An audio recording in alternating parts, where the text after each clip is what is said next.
Are you laughing? So this was my second choice for you. Am I all of them? Is that even possible? It probably is. You could literally say Heather demonstrates ambiguous and confusing behaviors.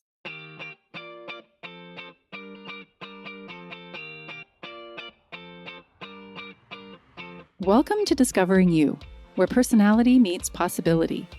I'm your host, Victoria Theriault.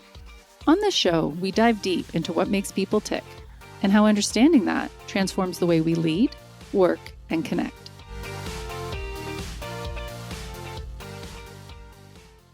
Hi, listeners. Hi, Heather. Hi there. Which color are you feeling today?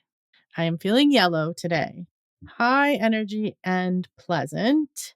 And my word is determined. Knowing what you want and not letting anything stand in the way. Oh, that's a good one. What color are you today? So I'm also yellow, and the word I got was engaged. And engaged is described as paying full attention or participating fully in something. Okay, so what I think is funny about this for both of us in our regular day-to-day lives on days we're not recording, would you say that we would both be getting yellow this often? No, I was thinking that too. Oh, it's because we're recording probably that we're yellow. Yeah. Because yesterday I was red for sure. I think I'm probably green a lot, which it's pleasant, but it's maybe lower energy, especially if I'm writing the episode or researching something. That would probably be more of a green day. But I feel like I have to put it into context for our listeners because we talk about some of our different personality things or being introverts or what have you. And then if we're constantly getting yellow, it must feel. I like that this process, that this podcast brings that out in both of us, that we're both excited to do it. I don't know. Gotta love some yellow energy. Absolutely. Thank you, Mark Brackett and How We Feel At Mood Meter. Okay, so today we're going to be discussing attachment styles and how they impact us not only personally, but professionally too. Before we learn about them, it's DISC simile time. I often say DISC is a great tool to have in your toolkit. So, what would DISC look like as tools you might find in a toolbox? High D is hammer, maximum output. One hit could get the job done. High I is a flashlight. It's bright, illuminating the way. High S is a wrench. Slowly, steadily, it does what's needed. And high C is a level. It ensures accuracy and precision. Okay, let's get into our topic. What are attachment styles and where do they come from? Attachment theory dates back to the 1950s in the work of John Bowlby, a psychiatrist and psychoanalyst. And he looked at how primary caregivers, usually parents, behave towards and met the needs of their children. He believed that this early bond between caregiver and child creates a template for how we develop and interpret relationships as adults, and the significant influence it has on our future social, intimate, and even work relationships. Children are dependent on their caregivers for comfort and soothing and support. And if the caregiver is attuned to the child and has a warm approach, and of course meets the physical and emotional needs of the child, then that child becomes securely attached. Conversely, if the parent or caregiver is misattuned towards their needs, it's more likely to result in the child developing an insecure attachment. Now, by the way, this doesn't imply that the misalignment from the parents is intentional, but the child could still perceive that their needs haven't been met. So let me give you an example of that. Let's say the child is very shy or introverted or highly sensitive. Their parents may have the best intentions and encourage them to go do group activities and push them out of their comfort zone. But that child then may feel that they couldn't be themselves, that their true essence wasn't seen or valued. And this could lead to an insecure attachment. So, what are the 4 different attachment styles? First, we have anxious/preoccupied. Second is avoidant/dismissive. Third is fearful avoidant/disorganized. And fourth is secure. Now, if you want to check this out and find out your own style, you can take the quiz at attachmentproject.com. And this is where I got the source material for this episode, and we'll link it in the show notes. But as I like to do, I like to give you an idea of maybe some sample questions.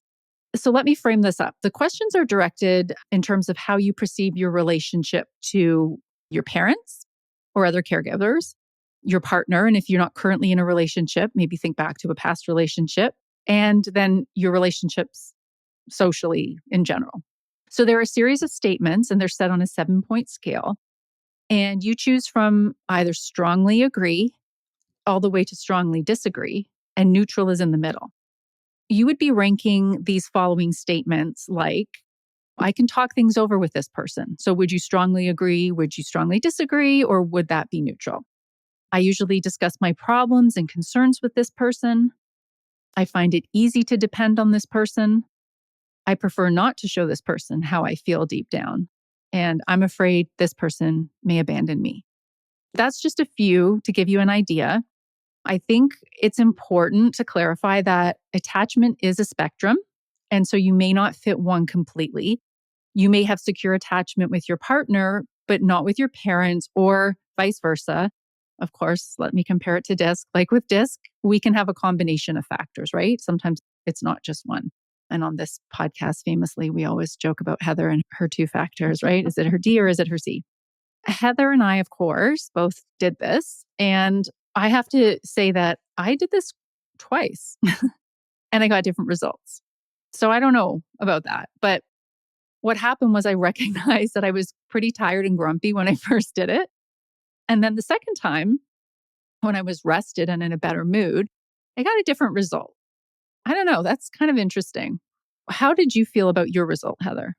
I just thought that when I was reading through like what it all meant, I was like, it doesn't necessarily all align.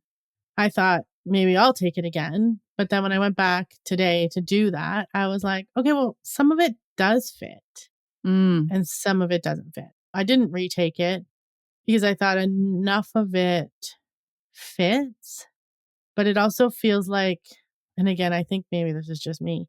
It's like it fits for like not my closest relationships, but fits for like peripheral relationships kind of in mm. my life. Maybe I have 2 attachment styles. I don't know.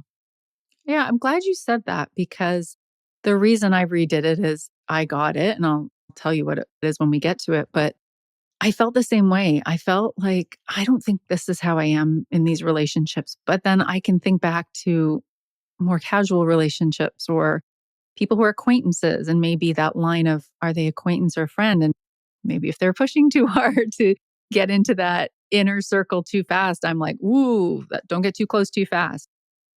Any of you who are experts on this will probably already have a guess of what that style is. I got on the first one anyway. But let's go through them and we can see if that maybe clarifies it a bit for us, Heather. The first one is anxious/preoccupied. People with the anxious attachment style tend to have a negative view of themselves, but a positive view of others. They feel less worthy of love than others, and the thought of living alone or without their partner causes them anxiety. They have a deep fear of abandonment. They look for security, attention, care, and responsiveness from their partners to ease the fear of abandonment. If they sense a lack of absence of support or intimacy, they may become more preoccupied with looking for the reassurance that they are loved. They're hypervigilant towards potential threats to the security of their relationship, and they worry that their loved one isn't as invested in the relationship as they are. What I enjoy about this reference material is that it provides insights into each style's triggers and how to manage them with self-regulation. So it's not just saying, oh, this is what you are, like good luck to you. It's actually giving you some tools. And if you've done DISC or EQ coaching with me, we do a similar exercise. A partner or even a coworker, because these are applicable to work relationships too, behaving in the following ways can be triggers for this anxious attachment style. If the partner or the other relationship is feeling distant or distracted, forgetting important events like a birthday or anniversary, showing up late without checking in first, not responding to messages right away, not commenting or failing to notice something new, like a haircut, for example. I shouldn't be giggling, but if you're thinking that these things would upset any attachment style, you're right. I don't know. I think would that upset you, Heather? It made me think, oh, this could be me because I am all of those things, like someone forgetting my birthday or like a work anniversary. I literally have a story where they forgot my 10-year anniversary and I was literally ready to quit my job. Okay. All right. Here's the case of this one coming true. This is the one that you got, right? The anxious preoccupied. I mean, I didn't get this style, but a lot of these would bother me. But here's what they say. So the difference, though, is how the person responds to it. Okay. So maybe that would upset me too, but I wouldn't consider quitting because somebody didn't remember that it was my work anniversary. But that maybe says more about how to regulate my Well, emotions. I'm glad you said that because emotion regulation is a big, big part of this. The anxious style may become extremely emotional. And without the ability to self regulate, this can manifest in creating an argument or doubling down on the efforts to get the partner's attention. What would better self regulation look like for this style? So, first of all, if you're to acknowledge that your anxious system has been triggered and why, and then actively choosing to respond calmly rather than react emotionally. And I just want to slow that down and draw attention to the use of respond versus react, because that's a whole different thing, right? Respond is usually more thoughtful and probably logical, whereas reaction is usually raw and emotional. Communicating openly about these feelings, another strategy, and of course, trying to engage in conflict resolution strategies. An example of something you could say is, I feel hurt. I know you probably didn't intend that, but for XYZ reason, it bothers me. In Heather's case, we could be like, I know you probably didn't intend to forget that it was my 10-year anniversary, but The interesting thing for me is these seem very accurate for me in a work situation, but if Frank and I didn't remember our anniversary, it would be totally fine. interesting. Yeah, I would be the opposite. I wouldn't expect. But then again, I don't tend to tell people that, as we recently talked about. I don't tend to tell people when my birthday is. I So know when it is. now you know. Anyone wants to know, just DM me. Oh, that's so funny. Okay, so as with most things in life, there's a flip side. Our greatest challenges often reveal great strengths. Our attachment styles can also be our superpowers. For the anxious type, their superpowers in the workplace are detecting problems, open to working and communicating as a team, being very compliant at work, and continuously evaluating their performance and quality of work. So, Heather, do you think you have those superpowers? I would say I have 2 of the 4, maybe Okay, 3. I'm not really great at open to working and communicating as a team. right. And again, there's nuance there. You and I as a team, Yes, 100%. But like yes. in the traditional work office team, not really my jam. So I think there's nuance to it. Yeah, for sure. But I think the fact that you and I both are solopreneurs, I mean, you have more people working for you, but it's a little different, right? So I don't think we can accurately probably gauge that one. But I literally wake up in the morning continuously evaluating my performance and quality of work. Mm, I think I can relate to that one. I think that's very high C. It's very high C of us, right? Okay, so the second attachment style is avoidant slash dismissive. And this is what I got the first time I did it when I was tired and cranky. So, avoidants tend to have a more positive self view and a critical view of others.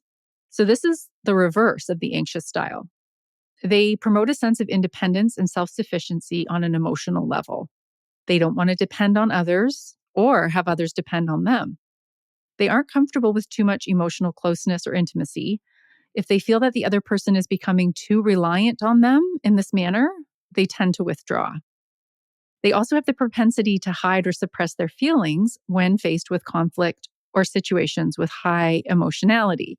I feel like this is interesting for me too, because to what you said, Heather, I don't feel like that's the case at all in my personal family relationships, like at all. But I've been told and I have self awareness to know I do project that kind of vibe of like, I'm good, I got this, I don't need help. And I certainly am leery of people, if I don't know well of them, pushing, like trying to find out personal things, or, I definitely know I have a guard up where that's concerned. So I think that's where that's coming into play. Potential triggers for the avoidance style are someone wanting to get too close. Unpredictable situations or feeling out of control. Check, check for both of those for me. Having to be dependent on others. Mixed on that one. Being criticized by loved ones. Their partner being demanding of their attention. I don't know. I feel like I could be this one too. Well, this is what I predicted for you.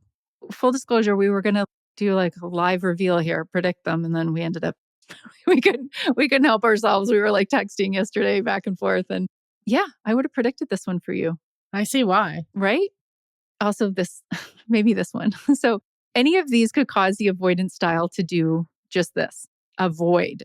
They may distract themselves from unpleasant emotions with work or hobbies. I feel like that one's more you than me, Heather. Or repress their feelings and pretend they don't exist. Yeah, this one seems more me. So, to better self regulate, this style could take personal space when they need it, express needs to their loved ones, opening up to be dependent on others, challenge their inner critic. So, recognize those automatic negative thoughts and reframe them. An example of what you could say in a tough situation is, I understand that it's important to discuss this, but I just need a little time to clear my head. I will be able to open up about it with some time. So, what are this style superpowers? At work, they are highly independent. They have more energy focus on their work. They're more likely to be confident in their skill set, and they're more likely to push themselves towards professional success. You can see why I predicted that one for you, right? I can see why you predicted this one for me because I'm listening to it and thinking, that is me. Right. Okay. Before you carry on, though, could it just be that I'm again not answering the questions properly? It's possible. Like I said, I got a different result when I did it. And again, I think just reading some of this material is that it's a spectrum. And so, again, if we think about it, like we'll joke with you, are you having a high D day? Are you having a high C day? I wonder if it's something like that. This one just feels 100% like me. Right. Thank you for that validation. Because when I predicted it, I was like, do, send. And I was like, oh, yeah, I got this. Yeah, this is right. And then you write back, and I'm like, I always get these things right. This is my jam. How did I mess this up? Thank you for that validation. Okay, so let's look at the third one. So the third one is fearful avoidant / disorganized. So this attachment style is kind of a mix between the first two, between anxious and avoidant, depending on mood and circumstance. Because of this, people with this style can demonstrate ambiguous and confusing behaviors. It can be contradictory because on one hand, they want intimacy and closeness, but on the other hand, they have trouble trusting and depending on others. Are you laughing? So this was my second choice for you.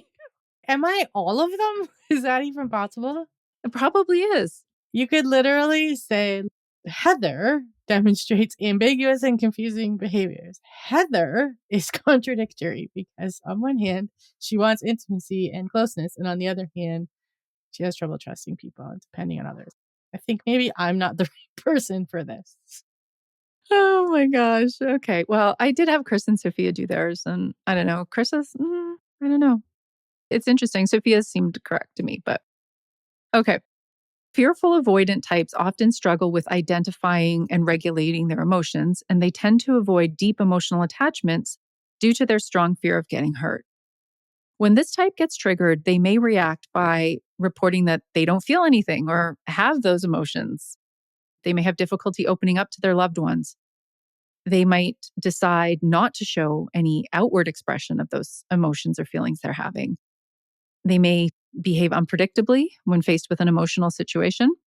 Some regulation practices for this group are acknowledging that their attachment style is triggered and why, resist suppressing emotions, use some self soothing strategies, and practice sharing their needs and feelings with their loved ones. And the superpowers for this fearful avoidant group are responding quickly to threats, not relying on other people to make a decision, and a high focus on their job and productivity. That brings us to the fourth and final attachment style, which is secure attachment. The previous three styles are insecure attachment, and as we've seen, they're characterized by difficulties in cultivating and maintaining healthy relationships. For individuals with a secure attachment style, They can express emotions openly and feel comfortable depending on their partners, as well as having their partners rely on them.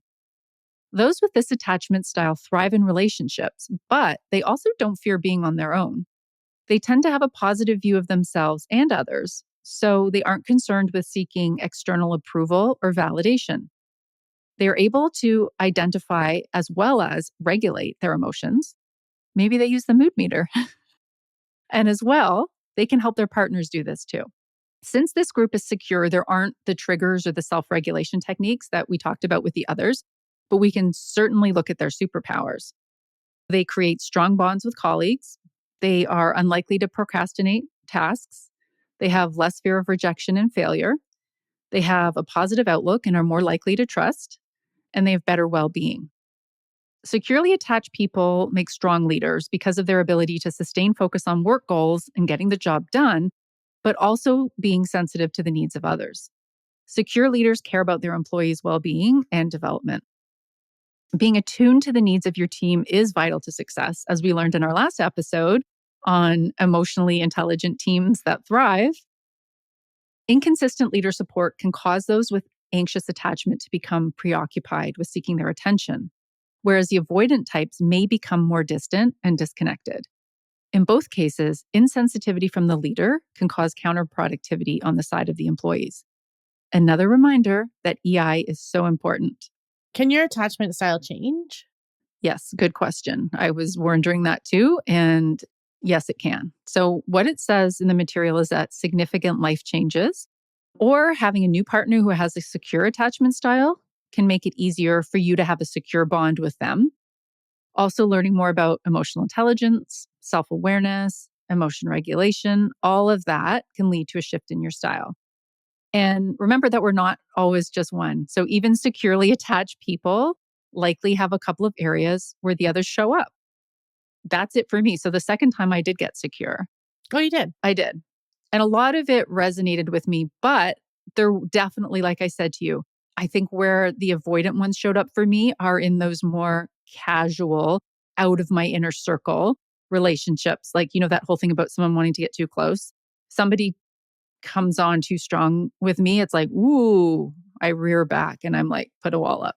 I do think that that's at play, that we can have a little bit of both. I feel like you could dabble in all four of them on some level. I completely agree. I think that's true. Again, they say it's a spectrum. And depending on your life experience, honestly, if you invest time in either therapy or coaching, I think that is going to make a huge difference. And so just because maybe you start off life as one thing, it doesn't mean you have to stay that. It just gives perspective, right? And as a little reminder, I'm sure I've said it on here before, like you said, I think they're all at play.